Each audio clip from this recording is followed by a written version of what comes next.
నమస్తే ప్రియమైన మిత్రులారా. ఈరోజు మనం జ్ఞానానికి, విద్యకు, కళలకు అధిష్టాన దేవత అయిన సరస్వతీదేవి ఆవిర్భావ కథను తెలుసుకుందాం. సరస్వతీదేవిని మనమెందుకు పూజిస్తాము? ఆమె ఎలా జన్మించింది? ఆమె ప్రాముఖ్యత ఏమిటి? వంటి ప్రశ్నలకు సమాధానాలు ఈ కథలో ఉన్నాయి. సిద్ధంగా ఉన్నారా? అయితే వినండి. సృష్టి ప్రారంభానికి ముందు అంత శూన్యం. ఎటు చూసినా నిశ్శబ్దం, చీకటి. ఈ మహాశూన్యం నుండి పరమాత్మ బ్రహ్మదేవుడిని సృష్టించాడు. బ్రహ్మదేవుడికి సృష్టికార్యం అప్పగించబడింది. కాని సృష్టిని ఎలా ప్రారంభించాలో, ఏమి సృష్టించాలో ఆయనకు అర్థం కాలేదు. అన్నీ అస్తవ్యస్తంగా, ప్రాణం లేకుండా కనిపించాయి. బ్రహ్మదేవుడు తీవ్రంగా ఆలోచించాడు. ఆయన హృదయంలో ఒక కోరిక కలిగింది. ఈ లోకంలో ప్రాణం, చైతన్యం, జ్ఞానం వెల్లివిరియాలి అని. తన సృష్టికార్యం సంపూర్ణం కావాలంటే జ్ఞానం అవసరమని గ్రహించాడు.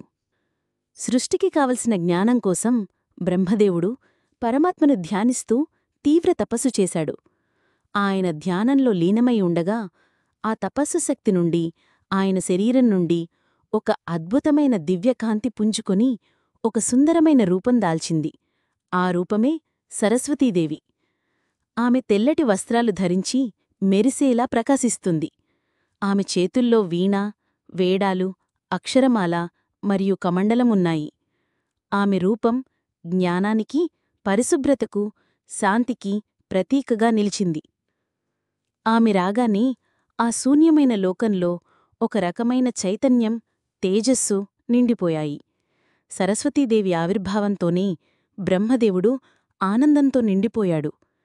దేవి, నువ్వు నా సంకల్పశక్తితో జన్మించావు. నా సృష్టికార్యానికి నువ్వే ఆధారం. నాకు జ్ఞానాన్ని ప్రసాదించు అని వేడుకున్నాడు.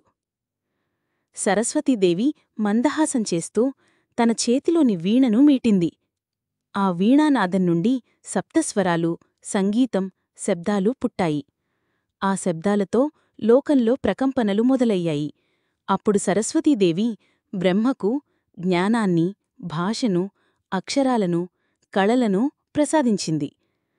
ఆమె ప్రసాదించిన జ్ఞానంతో బ్రహ్మదేవుడు ఈ జగత్తును సృష్టించడం ప్రారంభించాడు.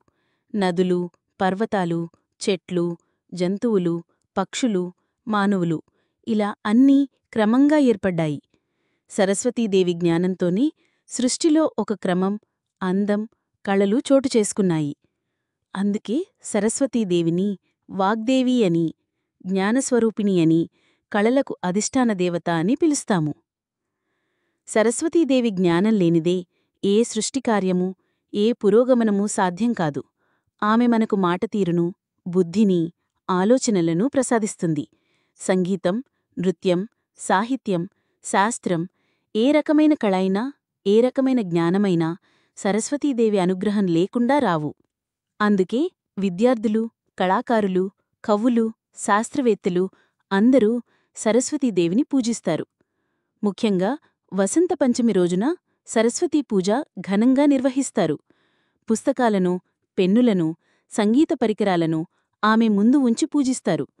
సరస్వతీదేవి అంటే కేవలం పుస్తకాల జ్ఞానం కాదు, లోకజ్ఞానం, వివేకం, సృజనాత్మకత కూడా. చూశారా మిత్రులారా, సరస్వతీదేవి జన్మకథ ఎంత అద్భుతంగా ఉందో?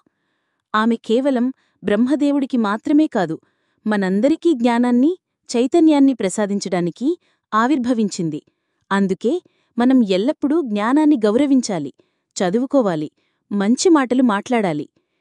ఈ కథ ద్వారా సరస్వతీదేవి ప్రాముఖ్యతను మీరు అర్థం చేసుకున్నారని ఆశిస్తున్నాను. ధన్యవాదాలు. జై సరస్వతీమాత.